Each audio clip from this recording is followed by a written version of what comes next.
তিস্তা মহাপরিকল্পনা বাংলাদেশের প্রকল্প হলেও কাজ করবেন চীনা বিশেষজ্ঞরা।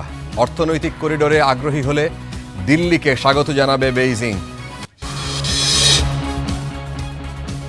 শাপলা চত্বর হত্যাযজ্ঞে ইনুর জড়িত থাকার প্রমাণ মিলেছে, দাবি চিফ প্রসিকিউটরের। দিগন্ত ইসলামিক টিভিতে ভাঙচুরকারীরা শনাক্ত। এবার এইচএসসিতে অংশ নেয়নি 36% শিক্ষার্থী।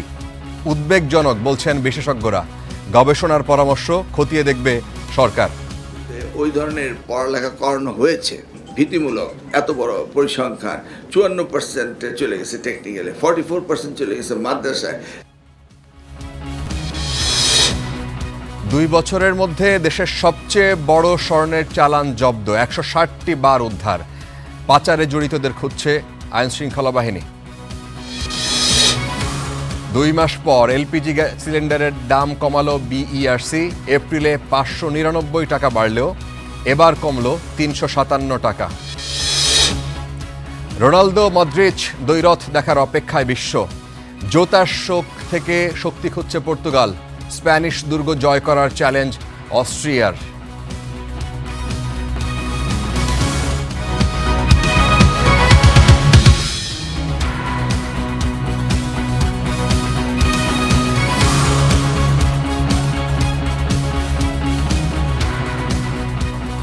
শুভেচ্ছা স্টার নিউজ প্রাইমের সাথে ফারাবি হাফিজ।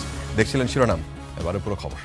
ভারত সহ আগ্রহী যে কোনো দেশকে অর্থনৈতিক করিডোরে স্বাগত জানাবে চীন। অর্থনৈতিক উন্নয়ন ও যোগাযোগ বৃদ্ধির লক্ষ্য নিয়ে এগুলেও রোহিঙ্গা সমস্যা সমাধানে গুরুত্বপূর্ণ ভূমিকা রাখতে পারে এই করিডোর। প্রধানমন্ত্রী তারেক রহমানের সফর নিয়ে আয়োজিত সংবাদ সম্মেলনে চীনা রাষ্ট্রদূত ইয়া ওয়েন নানা বিষয়ে আজকে কথা বলেছেন। এ সময় তিস্তা নিয়েও তিনি কথা বলেছেন। তিস্তা ইস্যুতে রাষ্ট্রদূত বলেছেন যে বাংলাদেশের নিজস্ব প্রকল্প হলেও স্বাক্ষরিত সমঝোতা স্মারক অনুযায়ী তিস্তা প্রকল্প বাস্তবায়নে কাজ করবেন চীনের বিশেষজ্ঞরা। জাতীয় অগ্রাধিকার ভিত্তিতে ইনশাআল্লাহ এই সরকার যে কোনো মূল্যে তিস্তা ব্যারেজ মহাপরিকল্পনা বাস্তবায়ন করবে। বাজেট অধিবেশনে প্রধানমন্ত্রী তারেক রহমান যে কোনো মূল্যে তিস্তা পরিকল্পনা বাস্তবায়নের কথা বলেছিলেন। এর আগে প্রধানমন্ত্রীর চীন সফরের আগে ও পরে এ নিয়ে বিস্তর আলোচনা চলেছে। ভারতের গণমাধ্যমে নানা ধরনের তথ্য ও বিশ্লেষণ শোনা যাচ্ছে। এরকম এক সময়ে বৃহস্পতিবার সকালে তারেক রহমানের চীন সফর নিয়ে সংবাদ সম্মেলনের আয়োজন করে চীনা দূতাবাস। রাষ্ট্রদূত ইয়াও ওয়েন বলেন, তিস্তা বাংলাদেশের নিজস্ব প্রকল্প হলেও এর টেকসই বাস্তবায়নে বৈজ্ঞানিক সম্ভাব্যতা সমীক্ষায় সরাসরি সহযোগিতা করবে চীন। তিস্তা বাংলাদেশের প্রকল্প, এটিকে টেকসই করতে আমরা সব ধরনের সহযোগিতা করব। কেননা এই প্রকল্পের সঙ্গে প্রায় 1 কোটি মানুষের জীবন জীবিকার ভবিষ্যৎ জুড়ে আছে। আর চীনের কিছু কোম্পানির সঙ্গে এদেশের সরকারি এজেন্সির সমঝোতা হয়েছিল, তারা তাদের মতো কাজ করবে। তবে সরকারি পর্যায়ে আমরা চীনের সেরা বিশেষজ্ঞদের এই প্রকল্পে যুক্ত করে ঢাকার পাশে থাকব।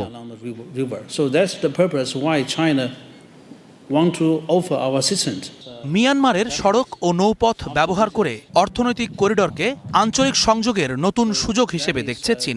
অতীতের বাংলাদেশ, চীন, ভারত, মিয়ানমার বা বিসিআইএম এর করিডর প্রসঙ্গ টেনে ইয়াও বলেন, ভবিষ্যতে ভারত সহ যে কোনো দেশ চাইলে এই করিডোরে যুক্ত হতে পারবে।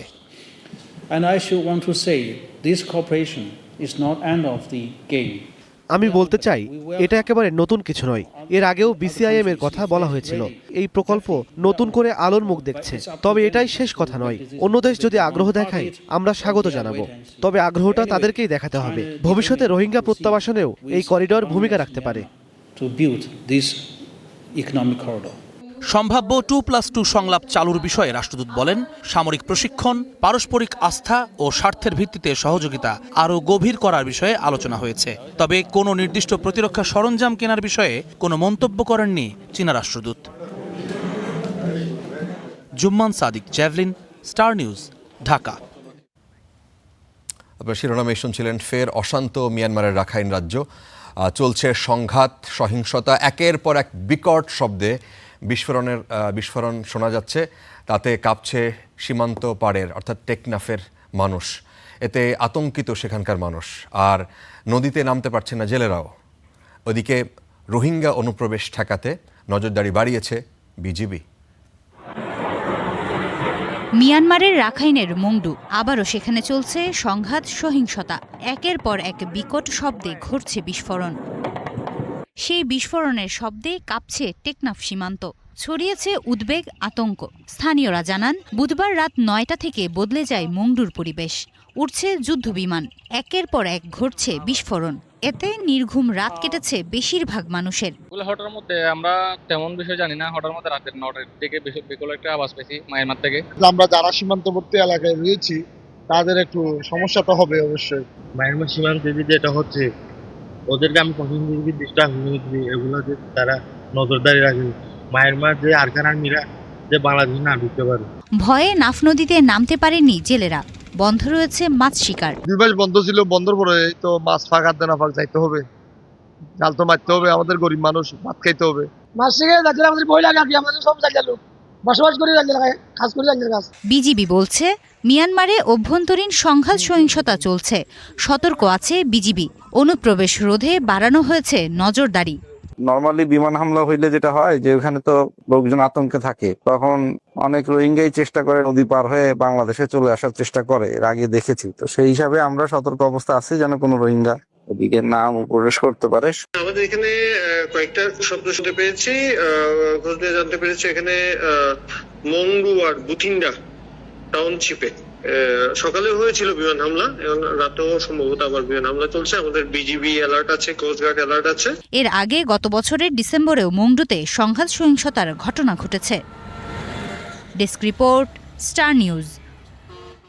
তাই এলো ইনোভার, যেন আপনি লাইফে থাকেন রেডি প্রতিদিন। Innova, designed for now.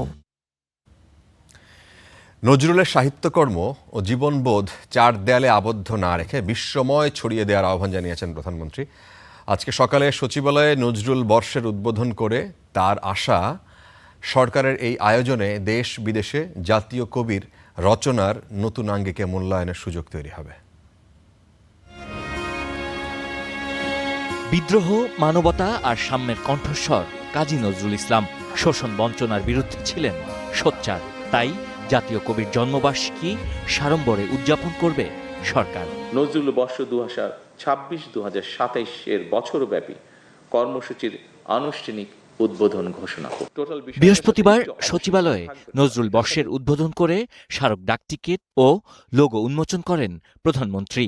উদ্বোধনী আয়োজনে প্রশাসনিক কর্মকর্তাদের পরিবর্তে গবেষক, শিল্পী ও অনুরাগীদের ভার্চুয়ালি যুক্তের নির্দেশনা দেন সরকার প্রধান। নজরুল সঙ্গীতের আসর, প্রকাশনা কার্যক্রম, নাট্য উৎসব এবং চিত্র প্রদর্শনী সহ নানা আয়োজনের মাধ্যমে জাতীয় কবির সৃষ্টিকে জনপরিসরে আরো বিস্তৃতভাবে তুলে ধরার একটা উপলক্ষ তৈরি হয়েছে। কবি নজরুলকে নিয়ে আলোচনা মন্ত্রণালয় কিংবা সরকারি অফিসের 4 দেওয়ালে আবদ্ধ না রেখে তার সাহিত্য, কর্ম, তার জীবনবোধ পৌঁছে দিতে চাই মানুষের ঘরে ঘরে। এই আয়োজন দেশ বিদেশে জাতীয় কবির রচনার নতুন আঙ্গিকে মূল্যায়নের সুযোগ তৈরি করবে বলেও আশাবাদী প্রধানমন্ত্রী। বলেন, সাম্য সম্প্রীতির বার্তা দিয়ে অনুসরণীয় হয়ে আছেন নজরুল। শুধু মানুষের এই নিরাপত্তা নয়, আসুন কোনো প্রাণীও মানুষের হিংস্রতার শিকার যেন না হয়, বর্তমান সরকার সেটিও নিশ্চিত করতে চায়। নজরুল বর্ষ উদযাপনের মাধ্যমে দেশে বিদেশে জাতীয় কবির সৃষ্টিকর্ম নতুনভাবে মূল্যায়িত হবে। জাতীয় কবির স্মৃতি বিজড়িত ময়মনসিংহের ত্রিশালকে নজরুল সিটির ঘোষণার বিষয়েও পরিকল্পনা রয়েছে সরকারের। টোটাল বিষয়টার সাথে একটু অবশ্যই ওনারা থাকবেন। Sabbir Ahmed, star news, Dhaka. উচিত ছিল। কূটনৈতিক ভারসাম্য বজায় রাখতে 20 বছর পর নতুন ভিসা নীতি চূড়ান্ত করেছে নির্বাচিত সরকার। মন্ত্রিপরিষদ বৈঠকে বিষয়টির খসড়া উপস্থাপন করা হয়েছে। বৃহস্পতিবার বিকেলে সচিবালয়ে প্রধানমন্ত্রী তারেক রহমানের সভাপতিত্বে এই বৈঠক অনুষ্ঠিত হয়। মন্ত্রিপরিষদ সচিব জানিয়েছেন, বাংলাদেশের ভিসা নীতি সহজ করতে যাচ্ছে সরকার। বিনিয়োগ, পর্যটন, দক্ষ মানব সম্পদকে গুরুত্ব দিয়ে ভিসা নীতি নিয়ে কাজ চলছে। চূড়ান্ত খসড়ার ওপর অর্থমন্ত্রীর নেতৃত্বে গঠিত কমিটি 1 মাসের মধ্যে মতামত দিবেন, যেখানে স্বরাষ্ট্র মন্ত্রণালয় সাচিবিক কার্যক্রম পরিচালনা করবে। এরপরই চূড়ান্ত ভিসা নীতি অনুমোদন দিবে মন্ত্রিসভা।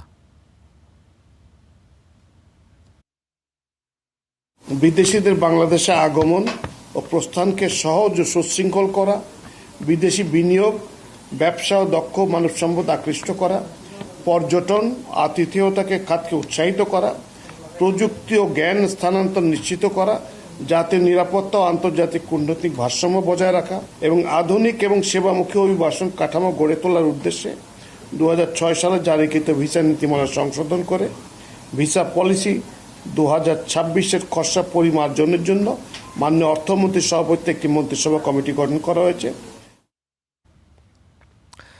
সাবেক যুবলীগ নেতার নেতৃত্বে মোহাম্মদপুরের আদাবরে বিএনপি নেতা বাদশাকে হত্যা করা হয়েছে এমন অভিযোগ করেছেন হামলায় আহত আরেক বিএনপির নেতা, তার নাম সাদ্দাম। হাসপাতালের বিছানায় স্টার নিউজকে তিনি সাক্ষাৎকার দিয়েছেন। তিনি সেখানে জানিয়েছেন যে বিশ্বকাপ ফুটবল খেলা চলাকালে বাঁশি বাজানোকে কেন্দ্র করে বিতর্কে শুরু হয় এবং সেটা পরবর্তীতে সালিশ হয় এবং নিষ্পত্তি হয়, কিন্তু তারপরও 10 থেকে 15 জনের একটি দল অতর্কিত তাদের উপর হামলা চালায়। এই ঘটনায় 3 জনকে এখন পর্যন্ত আটক করেছে পুলিশ।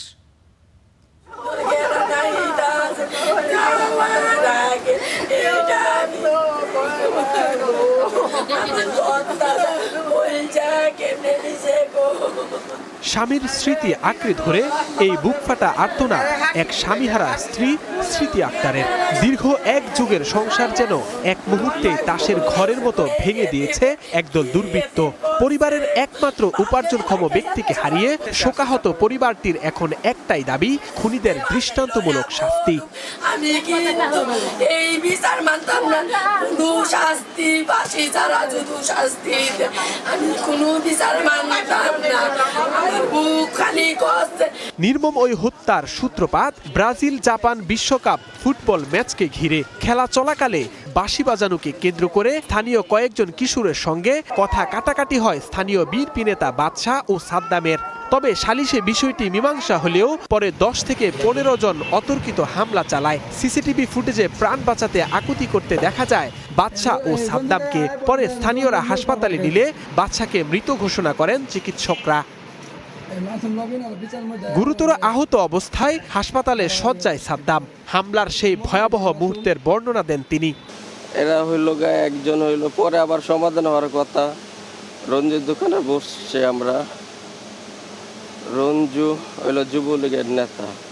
জড়িতদের দৃষ্টান্তমূলক শাস্তির দাবি করেন সাদ্দামের মা কুকিলা বেগম। সন্ত্রাস মুক্ত করতে চায়, সন্ত্রাসের প্রতিবাদ করতে চায়, অনেরারে পৃথিবীতে রাখবো না। সালিশে মীমাংসার পরও কেন এই হামলা, তার সুষ্ঠু তদন্ত ও বিচার চান প্রত্যক্ষদর্শীরা।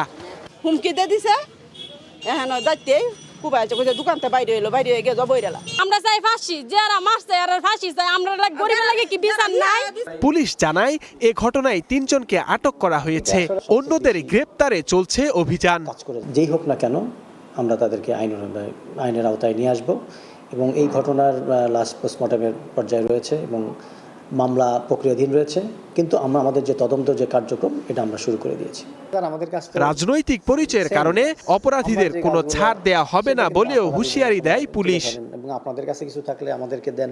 Jisan Ahmed, star news, Dhaka. খেলাকে কেন্দ্র করে সিলেটেও একজনের এরকম মার্ডারের ঘটনা ঘটেছে। সেখানে চাচাতো ভাইয়ের হাতে খুন হয়েছে আরেক চাচাতো ভাই। সিলেটের জকিগঞ্জে বিশ্বকাপ ফুটবল খেলাকে কেন্দ্র করে চাচাতো ভাইয়ের হাতে এই খুনের ঘটনা ঘটেছে। পুলিশ বলছে যে বুধবার রাতে ইংল্যান্ড বনাম ডিআর কঙ্গোর খেলা চলছিল। খেলা দেখা নিয়ে পারভেজ আহমেদ এবং আলম আহমেদের মধ্যে কথা কাটাকাটি হয়। এ সময় পারভেজ ঘর থেকে ছুরি এনে আলমকে আঘাত করে। পরে গুরুতর আহত অবস্থায় আলমকে হাসপাতালে নিয়ে চিকিৎসক তাকে মৃত বলে ঘোষণা করেন। পরে পুলিশ অভিযান চালিয়ে অভিযুক্ত পারভেজকে আটক করে। উদ্ধার করা হয় হত্যাকাণ্ডে ব্যবহৃত ছুরি। আর নিহত আলম ও ঘাতক পারভেজ সম্পর্কে আপন চাচাতো ভাই। হত্যাকাণ্ডের এই ঘটনায় মামলা করেছে নিহতের বড় ভাই।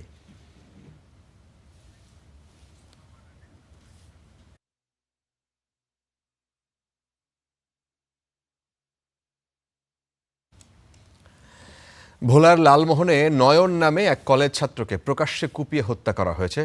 আর এর প্রতিবাদে বিক্ষোভ করেছেন তার সহপাঠীরা। আজকে দুপুরে পৌরসভার স্বনির্ভর রোড এলাকায় এই হত্যাকাণ্ড ঘটে। প্রতিবাদে নয়নের সহপাঠীরা বিক্ষোভে নামেন। তারা লালমোহন থানার সামনে সড়ক অবরোধ করে হত্যার বিচার দাবি জানান। নিহত নয়ন লালমোহন আজহার উদ্দিন ডিগ্রি কলেজের একাদশ শ্রেণীর শিক্ষার্থী। এই ঘটনায় আহত 2 জনকে বরিশাল মেডিকেলে ভর্তি করা হয়। হত্যায় জড়িত সন্দেহে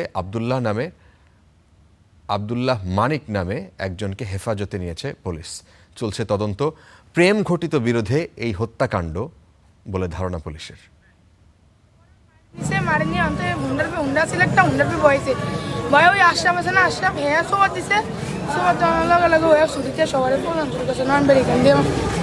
ইতোমধ্যে পুলিশের হেফাজতে একজন আটক আছে, এই ঘটনার সাথে সম্পৃক্ত একজন আটক আছে। প্রশাসনিক ব্যবস্থা যেটা নেওয়ার দরকার, সার্কেল স্যার আসছেন, উনি ওনার দায়িত্ব থেকে উনি ব্যবস্থা নেবেন। ঠিক আছে। হাসানুল হক ইনুর বিরুদ্ধে শাপলা চত্বর হত্যাযজ্ঞে জড়িত থাকার প্রমাণ মিলেছে, এমনটাই দাবি করেছেন চিফ প্রসিকিউটর আমিনুল ইসলাম। তিনি বলেছেন যে এই মাসের শেষের দিকে আলোচিত এই মামলার তদন্ত প্রতিবেদন এবং আনুষ্ঠানিক অভিযোগ ট্রাইব্যুনালে দাখিল করা হবে। আর তাই জুলাই হত্যাযজ্ঞে দণ্ডিত হবার পর নতুন এক মামলায় আসামি হতে যাচ্ছেন জাসদ সভাপতি হাসানুল হক ইনু। ঠিকাদারি নাই, সেই রাজাকারের ঠিকাদারি দল বিএনপি।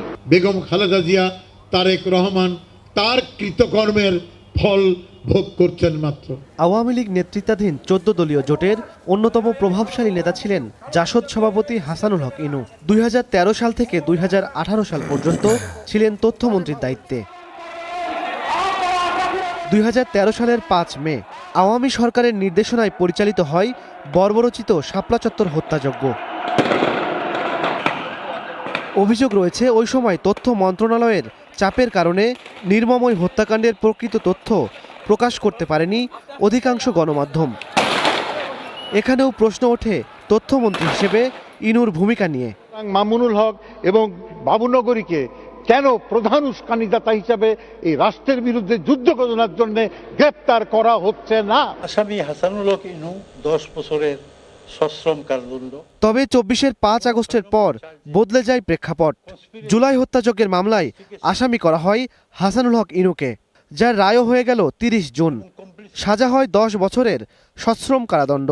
তবে এখানেই শেষ নয়। চিফ প্রসিকিউটর জানান 2013 সালের শাপলা চত্বর হত্যাযজ্ঞের মামলায় সম্পৃক্ততা রয়েছে হাসানুল হক ইনুর, এবং সেখানেও কিন্তু তার বিরুদ্ধে তদন্ত চলছে। সেই জায়গার মধ্যে আবার দেখবেন যে জয়েন্ট লায়াবিলিটির মধ্যে তিনি হয়তো ওখানে চলে আসবেন, এবং সেই বিষয়ে তার বিরুদ্ধে ইতিমধ্যে সাক্ষ্য প্রমাণ আছে। চিফ প্রসিকিউটর আরও জানান তথ্যমন্ত্রী হিসেবে ক্ষমতা প্রয়োগ করে সংবাদ মাধ্যমে সম্প্রচার বন্ধ করে হেফাজত সমাবেশের হত্যাকাণ্ড আড়াল করার চেষ্টা করেন ইনু। ওই রাতে 2টা টেলিভিশন চ্যানেলের সমস্ত মেশিনারি, সমস্ত অফিস তছনছ করে উনি ভাঙচুর করেছিল তার দুষ্কৃতিকারীরা, এবং যারা ভাঙচুর করেছিল তাদেরও আমরা চিহ্নিত করেছি। এর আগে একই মামলায় আসামি করা হয় সাংবাদিক মোজাম্মেল বাবু ও ফারজানা রূপাকে। ইমন মাহমুদ, স্টার নিউজ, ঢাকা। আপনারা শিরোনামেই শুনছিলেন, এইচএসসি পরীক্ষায় এবারও বেড়েছে অনুপস্থিতির হার। তবে আরও উদ্বেগের বিষয় হচ্ছে যে একাদশ শ্রেণীতে নিবন্ধন করা লাখো শিক্ষার্থীর বড় একটা অংশ এবারের পরীক্ষার ফর্মই তারা পূরণ করেননি। মাত্র 2 বছরের ব্যবধানে 36% বেশি শিক্ষার্থী কেন পরীক্ষার বাইরে চলে গেল তা নিয়ে প্রশ্ন তুলেছেন শিক্ষাবিদরা। সরকার বলছে যে এই বিষয়টি খতিয়ে দেখা দরকার এবং তারপরে ব্যবস্থা। ফরহাদ বিন নূর রিপোর্ট করেছেন।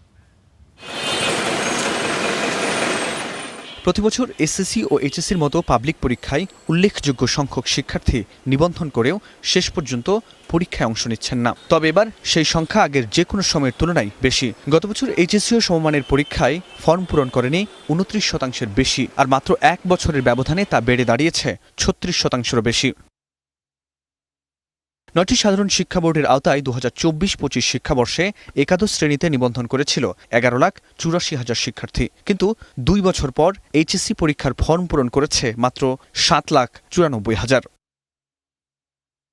মাদ্রাসা শিক্ষা বোর্ডেও একই চিত্র। আলিম প্রথম বর্ষে প্রায় 1,40,000 শিক্ষার্থী নিবন্ধন করে, এর মধ্যে পরীক্ষার ফর্মই পূরণ করেনি 61,000-এর বেশি শিক্ষার্থী। সবচেয়ে উদ্বেগজনক অবস্থা কারিগরি শিক্ষা বোর্ডে। এবছর নিয়মিত শিক্ষার্থীদের মধ্যে 54%-এর বেশি পরীক্ষার জন্য ফর্ম পূরণ করেনি। মাত্র 2 বছরের ব্যবধানে পরীক্ষার বাইরে থাকা শিক্ষার্থীর সংখ্যা এভাবে বেড়ে যাওয়াকে অস্বাভাবিক বলছেন শিক্ষাবিদরা। শিক্ষামন্ত্রী ডক্টর আনম এহসানুল হক মিলন জানিয়েছেন, এত বিপুল সংখ্যক শিক্ষার্থী কেন পরীক্ষার বাইরে থাকছে তা খতিয়ে দেখা হবে। এরা কিন্তু ওই ফর্ম ফিল-আপই করতে আসেনি, এবার এই জায়গাটাই অ্যাড্রেস করতে হবে আমাদের। কারণ আমার মনে হয় না ক্লাসরুমগুলোতে ওই ধরনের পড়ালেখা করানো হয়েছে। তো আমরা সেই জায়গাটা অ্যাড্রেস করব, root cause of the problem, nucleus of the problem আমরা অ্যাড্রেস করবো, যেন এটা যেন আগামী দিনে না হয়। এটা একটা ভীতিমূলক এত বড় পরিসংখ্যান। শুধু তাই নয়, এবার ফর্ম পূরণের পরও পরীক্ষায় অনুপস্থিতির হার বেড়েছে। পরীক্ষার প্রথম দিন 11টি শিক্ষা বোর্ডে মোট 24,784 জন পরীক্ষার্থী পরীক্ষার হলে উপস্থিত হয়নি। ফরহাদ বিন নূর, স্টার নিউজ, ঢাকা। এই বছর অভিন্ন প্রশ্নপত্রে এইচএসসি পরীক্ষায় অংশ নিয়েছেন প্রায় 13 লাখ শিক্ষার্থী। নকল এবং অনিয়ম ঠেকাতে কেন্দ্রে ছিল সিসিটিভি ক্যামেরা, বডি ক্যাম নিয়ে পুলিশ সদস্যরাও উপস্থিত ছিলেন। ঢাকায় কোনো অপ্রীতিকর ঘটনার খবর আমরা পাইনি এবং বোর্ড চেয়ারম্যান সেটিই জানিয়েছেন। তবে শিক্ষার্থীদের কারো কারো চোখে আত্মবিশ্বাস দেখা গেছে, আবার কারো মনে ছিল সময় মতো কেন্দ্রে পৌঁছানো যাবে কিনা সেটা নিয়ে দুশ্চিন্তা। পরীক্ষা শুরু হয়েছে 15 মিনিট আগেই। এমন সময় দৌড়ে কেন্দ্রে প্রবেশের চেষ্টা এক পরীক্ষার্থীর। রাজধানীর আজিমপুর গার্লস স্কুল অ্যান্ড কলেজের চিত্র এটি। দেরিতে এলেও তাকে আসন খুঁজে পেতে সহযোগিতা করেন শিক্ষক। এইচএসসি ও সমমানের পরীক্ষার প্রথম দিনে এভাবেই কিছু পরীক্ষার্থীর কেন্দ্রে আসতে বিলম্ব হয়। অভিভাবকদের দাবি, রাজধানীর তীব্র যানজটই এর কারণ। অনেকে ভুলতা থেকেও আসছে, সোনিয়াকরা যাত্রা বেড়ে সব রাস্তায় এমন জ্যাম থাকে, সেই কারণে আসতে দেরি হয়েছে। কামরাঙ্গীরচরের যে রাস্তাঘাটগুলি একটু মেরামতের কাজ চলছে, ওই জায়গায় একটু যানজট হয়েছে, আমরা ঘুরে আসছি। এবছরের পরীক্ষায় অংশ নিচ্ছেন 11 শিক্ষা বোর্ডের 12,70,000 শিক্ষার্থী। নকল ও অনিয়ম ঠেকাতে কেন্দ্রে ছিল সিসিটিভি ক্যামেরা, বডি ক্যাম নিয়েছিলেন পুলিশ সদস্যরাও। যে কোনো বারের চেয়ে এইবারের পরীক্ষার হলগুলি, পরীক্ষার কেন্দ্র এবং কেন্দ্রের বাইরের পরিবেশ সব মিলিয়ে অসাধারণ একটি পরিবেশ আমরা পাচ্ছি এবং সর্বস্তরের অর্থাৎ পরীক্ষা সংশ্লিষ্ট সকল অংশীজনদের সার্বিক সহযোগিতাটা এইবার অন্য যে কোনোবারের চেয়ে একটু বেশি মনে হচ্ছে আমার কাছে। এবার 9টি শিক্ষা বোর্ডে অভিন্ন প্রশ্নপত্রে নেওয়া হচ্ছে পরীক্ষা। প্রথম দিন কেন্দ্র থেকে বেরিয়ে নিজেদের অভিজ্ঞতা জানালেন পরীক্ষার্থীরা। যেরকম ভেবেছিলাম তার থেকে সহজ আসছে। খুবই ভালো হয়েছে exam. First of all CQ exam অনেক ভালো হয়েছে। 7টার ভিতরে 7টায় আলহামদুলিল্লাহ দিয়ে আসছি, পরীক্ষাটা ভালো আসছে আমাদের। পরীক্ষার হলও অনেক ভালো ছিল, অনেক ভালোভাবে পরীক্ষা দিতে পারছি। পরিসংখ্যান বলছে 2024 সালে কলেজে ভর্তি হওয়া শিক্ষার্থীর প্রায় 5 লাখই এবার এইচএসসি পরীক্ষার ফর্ম পূরণ করেননি। একাদশে ভর্তির পর 36% বেশি শিক্ষার্থী এবার এইচএসসি ও সমমানের পরীক্ষায় অংশ নেয়নি। এত বিশাল সংখ্যক শিক্ষার্থী পরীক্ষার বাইরে কী কারণে তা দ্রুত চিহ্নিত করে সমাধানের পথ খোঁজার কথা বলছেন সংশ্লিষ্টরা। একই সঙ্গে আজ প্রথম দিনের পরীক্ষায় যেভাবে সুষ্ঠুভাবে শিক্ষার্থীরা অংশ নিয়েছে, শেষ দিন পর্যন্তও তারা সুষ্ঠুভাবে সব পরীক্ষায় অংশ নিতে চান। ফরহাদ বিন নূর, স্টার নিউজ, ঢাকা। দেশের প্রায় 32,000 সরকারি প্রাথমিক বিদ্যালয়ে প্রধান শিক্ষক নিয়োগের বাধা কাটল। সর্বোচ্চ আদালতের রায়ে কাটল 13 বছরের এই আইনি যেই জটিলতা ছিল। আজকে সকালে প্রধান বিচারপতির নেতৃত্বে এই রায় দিয়েছেন 4 সদস্যের আপিল বিভাগ। এতে শিক্ষা ব্যবস্থায় দ্রুত শৃঙ্খলা ফেরার আশা অ্যাটর্নি জেনারেলের। দেশের সরকারি প্রাথমিক বিদ্যালয়ে প্রধান শিক্ষক নিয়োগ আটকে ছিল 2013 সাল থেকে। এ অবস্থায় এর আইনি জটিলতা ও প্রশাসনিক অচলাবস্থা কাটাতে 32,500 শিক্ষকের পদোন্নতি সংক্রান্ত মামলার শুনানি করতে উদ্যোগী হয় বিএনপি সরকার। বৃহস্পতিবার সেই মামলারই রায় দিলেন আপিল বিভাগ। আর এতেই কাটল প্রাথমিকের প্রধান শিক্ষক নিয়োগের বাধা। এই রায়ে সন্তুষ্টি প্রকাশ করেছেন সরকারি প্রাথমিক বিদ্যালয়ের আপিলকারী শিক্ষকেরা। আজকে ন্যায় বিচার প্রতিষ্ঠিত হয়েছে। আজকে অনেকগুলো মামলা সম্মিলিতভাবে 73-23 রূপ নিয়েছিল। এই 73-23 আজকে রায় হয়েছে। এই রায় অনুযায়ী নবজাতীয়করণকৃত শিক্ষকরা তারা 1/1/2013 থেকেই তাদের জ্যেষ্ঠতা গেজেটে যা উল্লেখ আছে এটাই হবে। পরে অ্যাটর্নি জেনারেল আশা ব্যক্ত করেন এই রায়ে শিক্ষা ব্যবস্থায় শৃঙ্খলা ফিরবে শিগগিরই। নানা রকম জটিলতা আমি মনে করি যে আজকের রায়ের পরে সে জটিলতা নিরসন হবে সরকার প্রধান শিক্ষক নিয়োগ দিতে পারবেন এবং একটা শৃঙ্খলা ফিরে আসবে। এ নিয়ে সচিবালয়ে সংবাদ সম্মেলনে কথা বলেন শিক্ষামন্ত্রী। জানান, আপিল বিভাগের রায়ে প্রধান শিক্ষক পদে পদোন্নতি ও বদলি কার্যক্রম পুনরায় চালু হওয়ায় পদোন্নতির সুযোগ হবে ৩৬,২৩৫ জন সহকারী শিক্ষকের। আমরা যদি ৩৬,২৩৫ জন শিক্ষককে এখন প্রমোশনটা দিতে পারি, সেই সাথে আমাদের ইমিডিয়েটলি আমাদের আসন শূন্য হয়ে যাবে ৩৮,৪৪৩ জন। অ্যাপিলেট ডিভিশনে এই মামলাটি অ্যাকসেপ্ট হয়েছে, অর্থাৎ আমরা আমাদের শিক্ষক নিয়োগের অধিকার ফেরত পেয়েছি। শিক্ষা মন্ত্রণালয়ে আরও প্রায় ১৩,৫০০ মামলা এখনও বিচারাধীন। এগুলোর শুনানিও দ্রুত শুরুর উদ্যোগের কথা জানিয়েছেন রাষ্ট্রের প্রধান আইন কর্মকর্তা শিক্ষকদের স্থান। ইমন মাহমুদ, স্টার নিউজ, ঢাকা। মানবাধিকার আইনে গুম, নির্যাতন ও আয়না ঘর নিয়ে তদন্তে কমিশনকে সুস্পষ্ট ক্ষমতা দেওয়ার সুপারিশ টিআইবির। এর পাশাপাশি তারা আরেকটি কথা বলেছে যে আইন শৃঙ্খলা বাহিনীর বিরুদ্ধে যখন তদন্ত হবে, সেই তদন্ত ব্যবস্থা যেন স্বাধীন তদন্তের একটা ব্যবস্থা থাকে। আর এছাড়া আপিল বিভাগের একজন বিচারপতিকে প্রধান করে 2 জন এমপি এবং ইউজিসির একজন সদস্য নিয়ে বাছাই কমিটি গঠনের প্রস্তাব দিয়েছেন তারা। জাতীয় মানবাধিকার কমিশন আইনের খসড়া নিয়ে টিআইবির পর্যালোচনা সভা। এতে দলীয় ব্যক্তিদের না দিয়ে বাছাই কমিটির মাধ্যমে কমিশন গঠনের পরামর্শ দেন বক্তারা। টিআইবির নির্বাহী পরিচালকের প্রস্তাব, আপিল বিভাগের একজন বিচারপতিকে প্রধান করে 2 জন সংসদ সদস্য, ইউজিসির সদস্য সহ সংশ্লিষ্টদের বাছাই কমিটিতে রাখতে হবে। খসড়া আইনে গুম, নির্যাতন ও আয়নাঘর নিয়ে তদন্ত কমিশনকে সুস্পষ্ট ক্ষমতা দেওয়ার প্রস্তাবও দিয়েছে টিআইবি। পাশাপাশি রাখতে বলেছে আইনশৃঙ্খলা বাহিনীর বিরুদ্ধে স্বাধীন তদন্তের সুযোগ রাখার কথা। তা সত্ত্বেও যে 2-1টি ক্ষেত্রে উল্লেখযোগ্য মানুষের প্রত্যাশা পূরণের বা আন্তর্জাতিক মানদণ্ডের সাথে সামঞ্জস্য পূরণের মতো অধ্যাদেশ প্রণীত হয়েছিল, তার মধ্যেই ছিল জাতীয় মানবাধিকার কমিশন। নতুন কমিশন ব্যর্থ হলে সরকারের ভোগান্তি বাড়বে বলেও মনে করে টিআইবি। তাই একটি স্বাধীন মানবাধিকার কমিশন গঠনের উপর জোর দেন ডক্টর ইফতেখারুজ্জামান। আশা করব তারা সেই আমাদের প্রত্যাশাগুলো বিবেচনায় নেবেন। Mahmudul Hasan, Star news, Dhaka. জাতীয় পরিচয়পত্র এনআইডি নবায়ন বাধ্যতামূলক করার কথা ভাবছে নির্বাচন কমিশন। মেয়াদ 15 বছর যদি পূর্ণ হয়, তাহলে আসবে নবায়নের এই বাধ্যবাধকতা। এই ক্ষেত্রে ফি নির্ধারণ করা হবে কিনা সে বিষয়ে এখন পর্যন্ত পরিষ্কার হয়নি, আলোচনা হচ্ছে। আর আরেকটি বিষয় করা হচ্ছে, সেটা বন্ধ হচ্ছে বিয়ের তথ্য গোপন রাখার পথ। মাহমুদুল হাসান রিপোর্ট করেছেন।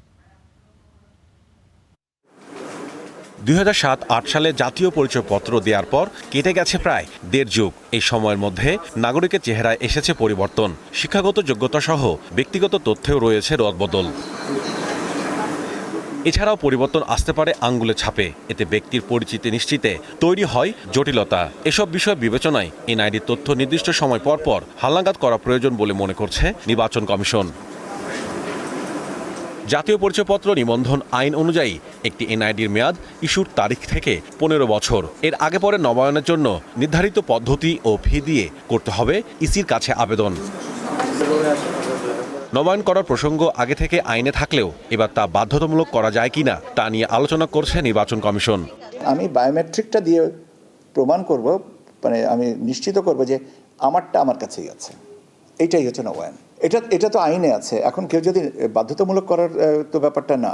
আপনি যদি এখন যিনি নাই, মানে যিনি ইন্তেকাল করেছেন, তার মধ্যে তো বাধ্যতামূলক করার তো এই মুহূর্তে আমাদের ওটা নাই, কিন্তু আইনে বলা আছে যে এটা করতে হবে। এখন এটা নিয়ে this is a very recent one, আমরা এটা নিয়ে একটু কথা বলি। বাধ্যতামূলক প্রয়োজনীয় হলে বাধ্যতামূলক করতে হবে। তবে এক্ষেত্রে নাগরিকদের ভোগান্তি পোহাতে যেন না হয় সে দিকটিও বিবেচনায় রাখা হয়েছে বলে জানিয়েছেন ইসির সিনিয়র সচিব। সংশোধনের ব্যাপার হচ্ছে সংশোধন প্রাসঙ্গিক হয়, কারণ আমাদের প্রথম দিকে যে সমস্ত ডেটা কালেক্ট করা হয়েছে সেখানে আমাদের আপনার ডেটা এন্ট্রিতে প্রবলেম হচ্ছে, ডেটা কালেকশনেও প্রবলেম থাকতে পারে। কতগুলো জিনিস আছে মৌলিক জায়গাতে সংশোধনের বিষয় হলে তখন আমাদেরকে একটু সচেতন হতে হয়। আপনি যদি আপনার নামটা সম্পূর্ণ পরিবর্তন চান, তাহলে স্বাভাবিকভাবে প্রশ্ন উঠবে যে তাহলে আগেরটা ভুল না পরেরটা ভুল।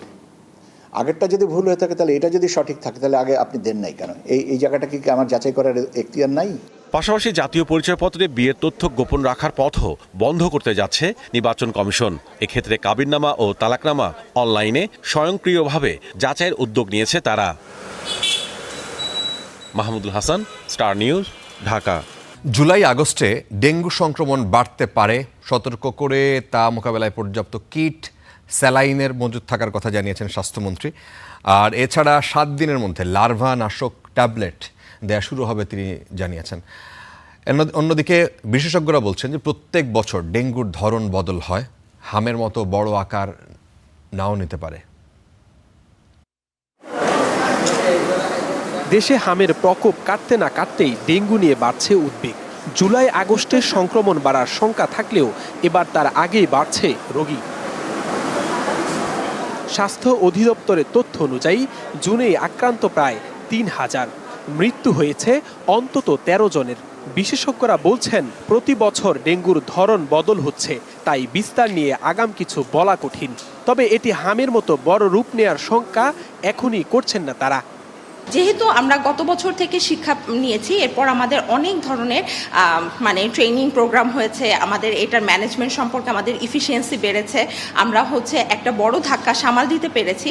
সেই সাথে এবার আমাদের প্রতিকারমূলক অনেক ব্যবস্থাও নেওয়া হয়েছে। এদিকে ঢাকা মেডিকেলে এসে গত 6 মাসে ডেঙ্গুতে মৃত্যুহার বাড়ার কথা জানিয়েছেন স্বাস্থ্যমন্ত্রী। এ রোগ মোকাবিলায় পরীক্ষা কিট ও স্যালাইনের পর্যাপ্ত মজুদ থাকার কথা জানিয়ে বলেন আগামী 7 দিনের মধ্যে দেয়া হবে লার্ভানাশক ট্যাবলেট। আমরা পর্যাপ্ত পরিমাণে কিট আমাদের হাতে অলরেডি রয়েছে এবং 30 তারিখ পর্যন্ত ওই যে রিয়েজেন্ট আসতেই থাকবে। একটা রিয়েজেন্টের আমাদের কোথাও কোনো অভাব হবে না ইনশাল্লাহ। আমরা এইভাবে প্রস্তুত নিচ্ছি। শুধু রিয়েজেন্ট না, আপনাদেরকে গর্বের সাথে বলি, আমাদের কাছে জনস্বার্থে ব্যবহৃত সকল ভ্যাকসিন, সকল রিয়েজেন্ট এই প্রায় 4 মাসে আমরা পর্যাপ্ত পরিমাণে স্টক করে ফেলেছি।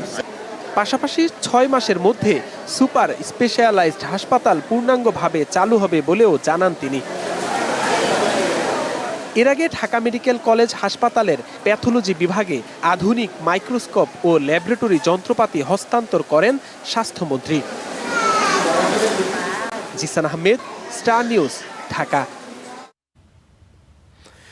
গত 2 বছরের মধ্যে দেশের সবচেয়ে বড় স্বর্ণের চালান জব্দ হয়েছে আজকে শাহজালাল আন্তর্জাতিক বিমানবন্দরে।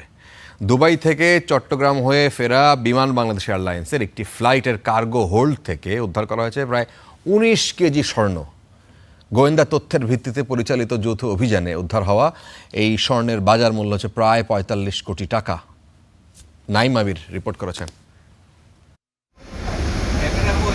দুবাই থেকে ঢাকায় ফেরা বিমানের BG-148 ফ্লাইটের কার্গো হোল্ড থেকে উদ্ধার করা হয় প্রায় 18 কেজি 720 গ্রাম স্বর্ণ। গত 2 বছরের মধ্যে শাহজালাল আন্তর্জাতিক বিমানবন্দরে এটি সবচেয়ে বড় স্বর্ণ আটকের ঘটনা। বৃহস্পতিবার DGFI, এভিয়েশন সিকিউরিটি, কাস্টমস এবং বিমান বাংলাদেশ এয়ারলাইন্সের নিরাপত্তা বিভাগের যৌথ অভিযানে ভেস্তে যায় স্বর্ণ চোরা কারবারিদের এই অপচেষ্টা। উদ্ধার হওয়া স্বর্ণ কাস্টমসের জিম্মায় নেওয়া হয়েছে। কিভাবে এই বিপুল পরিমাণ স্বর্ণ বিমানের কার্গো হোল্ডে পৌঁছালো, এর সঙ্গে কারা জড়িত এবং এটি কোনো আন্তর্জাতিক স্বর্ণ পাচার চক্রের অংশ কিনা, এসব বিষয় খতিয়ে দেখছেন তদন্ত সংশ্লিষ্টরা। প্রথমত কাস্টমস আইন এটার ব্যবস্থা সবসময় নেওয়া হয়। হ্যাঁ, আমরা একটা আটক প্রতিবেদন দিয়ে দিই এবং এই একই সাথে আমরা এখন ফৌজদারি মামলার প্রক্রিয়া চলমান রয়েছে, আমরা ফৌজদারি মামলা করব। তারপর পুলিশ ফার্দার ইনভেস্টিগেট করে দেখবেন যে এটার পিছনে কারা জড়িত আছে। ঢাকা কাস্টমস হাউস বলছে গোয়েন্দা তথ্যের ভিত্তিতে বিভিন্ন সংস্থার সমন্বিত অভিযানের কারণেই এই বড় চালানটি আটক করা সম্ভব হয়েছে।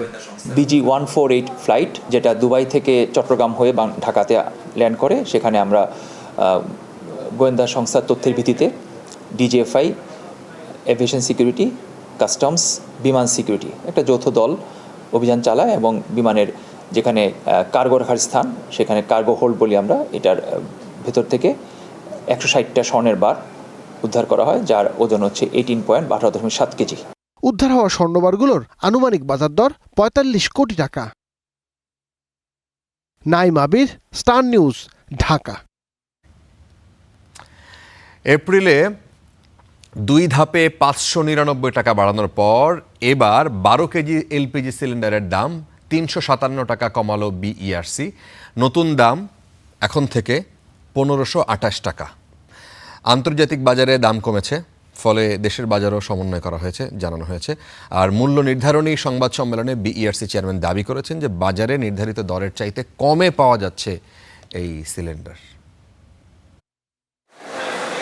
মধ্যপ্রাচ্যের সংঘাতে এপ্রিলে 12 কেজি এলপিজির দাম 2 ধাপে 599 টাকা বাড়িয়ে 1940 টাকা নির্ধারণ করা হয়। মে মাসে দাম অপরিবর্তিত রাখলেও জুনে কমানো হয় 55 টাকা। এবার জুলাইয়ের জন্য 357 টাকা কমিয়ে 1528 টাকা নির্ধারণ করল বিইআরসি। অর্থাৎ প্রায় 600 টাকা বাড়লেও কমলো 400 টাকা। তবে বরাবরই বিইআরসির নির্ধারিত দামের চেয়ে ক্রেতাদের বেশি মূল্যে সিলিন্ডার কিনতে হয়। এ বিষয়ে সংস্থাটির ভূমিকা নিয়ে প্রশ্ন করলে দাম সমন্বয়ের সংবাদ সম্মেলনে চেয়ারম্যান দাবি করেন, নির্ধারিত দরের চেয়ে কম দামে সিলিন্ডার বিক্রি হচ্ছে বাজারে। আমাদের গত 2 মাসের অভিজ্ঞতা আমরা দেখি, আমরা কিন্তু নির্ধারিত দামের চেয়ে কমে গ্রাহক পেয়েছে, এটা সারা দেশেই। আমাদের দাম যখন গত মাসে 1885 ছিল, মানুষ এটা 1600-তে পেয়েছে, 1700 তো পেয়েছেই, তাই না? সো আমরা এইবার দেখি, এই মাসটা দেখি।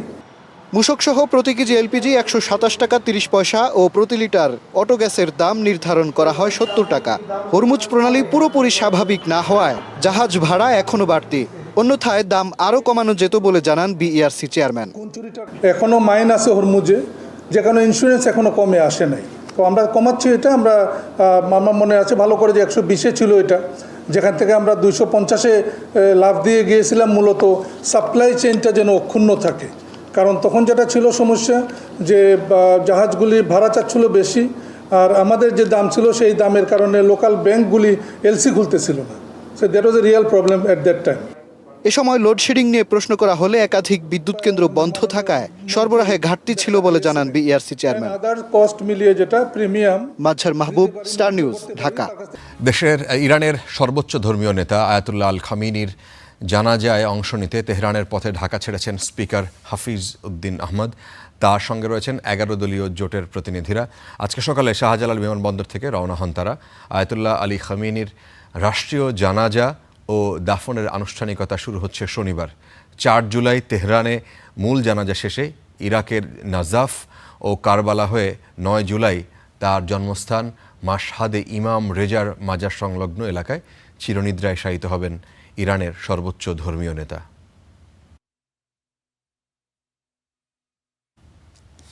এদিকে স্মরণকালের সবচেয়ে বড় আয়োজনের মধ্য দিয়ে ইরানের প্রয়াত সর্বোচ্চ ধর্মীয় নেতা আয়াতুল্লাহ আলী খামিনির জানাজা ও দাফন সম্পন্ন করতে প্রস্তুত তেহরান। ইরাক ও ইরানে কোটি মানুষের জমায়েতের প্রস্তুতি নিচ্ছে দেশটি। শুধু তেহরানেই 2 কোটি মানুষ খামেনির জানাজায় অংশ নেবে বলে আশা করা হচ্ছে। শনিবার থেকে ইরান এবং ইরাকের 5টি শহরে একযোগে পালন করা হবে শোক অনুষ্ঠান। ইরানের সড়ক অলিগলি ছেয়ে গেছে প্রয়াত নেতা আয়াতুল্লাহ আলী খামেনির ছবিতে। প্রস্তুতি চলছে ইরানের ইতিহাসে সবচেয়ে বড় জানাজা আয়োজনের। শনিবার থেকে শুরু হচ্ছে 6 দিনের কর্মসূচি। ইরান ও ইরাকের 5টি শহরে অনুষ্ঠিত হবে বিভিন্ন পর্ব। প্রথম 2 দিন তেহরানের মোসাল্লা প্রেয়ার কমপ্লেক্সে রাখা হবে খামেনির মরদেহ। সোমবার 10 কিলোমিটার দীর্ঘ শোকযাত্রা যাবে ইমাম হোসেন স্কয়ার থেকে আজাদে স্কয়ার পর্যন্ত। শুধু তেহরানেই প্রায় 2 কোটি মানুষ এই শোকযাত্রায় অংশ নেবে। এরপর মরদেহ নেওয়া হবে কোম শহরে। শিয়া মুসলিমদের অন্যতম গুরুত্বপূর্ণ ধর্মীয় কেন্দ্র হিসেবে পরিচিত কোমের ফাতিমা মাসুমা মাজার ও জামকারান মসজিদে অনুষ্ঠিত হবে পরবর্তী কর্মসূচি। ইরাকের শিয়া অধ্যুষিত শহর নাজাফ ও কারবালাতেও হবে শোকানুষ্ঠান। হজরত আলী ও ইমাম হুসাইনের মাজার এই 2 শহরে। প্রস্তুতি নিয়ে আলোচনা করতে সেখানকার কর্তৃপক্ষের সঙ্গে বৈঠক করেছেন ইরানের পররাষ্ট্রমন্ত্রী আব্বাস আরাকচি। সবশেষে জন্মস্থান মাশহাদে শায়িত হবেন খামেনি। ইরানের সবচেয়ে পবিত্র এই শহরে অবস্থিত 8ম শিয়া ইমাম রেজার মাজার। কর্তৃপক্ষের ধারণা, শুধু দাফন অনুষ্ঠানেই অংশ নিতে পারেন 80 লাখ থেকে 1 কোটি মানুষ। পুরো আয়োজন ঘিরে নজিরবিহীন নিরাপত্তা নিচ্ছে ইরান। তেহরানের সড়কগুলো রূপ নিচ্ছে অস্থায়ী পার্কিংয়ে। মসজিদ, স্কুল, বিশ্ববিদ্যালয় ও ক্রীড়া কমপ্লেক্সগুলোতে হচ্ছে অতিথিদের থাকার ব্যবস্থা। নিরাপত্তার দায়িত্বে থাকছে Islamic revolutionary guard corps IRGC। তবে বর্তমান সর্বোচ্চ নেতা মোস্তফা খামেনি অনুষ্ঠানে উপস্থিত থাকবেন কিনা সেটি এখনও নিশ্চিত নয়। পাকিস্তানের প্রেসিডেন্ট আসিফ আলী জারদারি এবং প্রধানমন্ত্রী শাহবাজ শরীফ প্রতিনিধি দল পাঠানোর ঘোষণা দিয়েছেন। তবে উপসাগরীয় দেশ ও রাশিয়া বা চীনের শীর্ষ নেতারা অংশ নিচ্ছেন কিনা সেটি এখনও স্পষ্ট নয়। ইফাতিরা, স্টার নিউজ।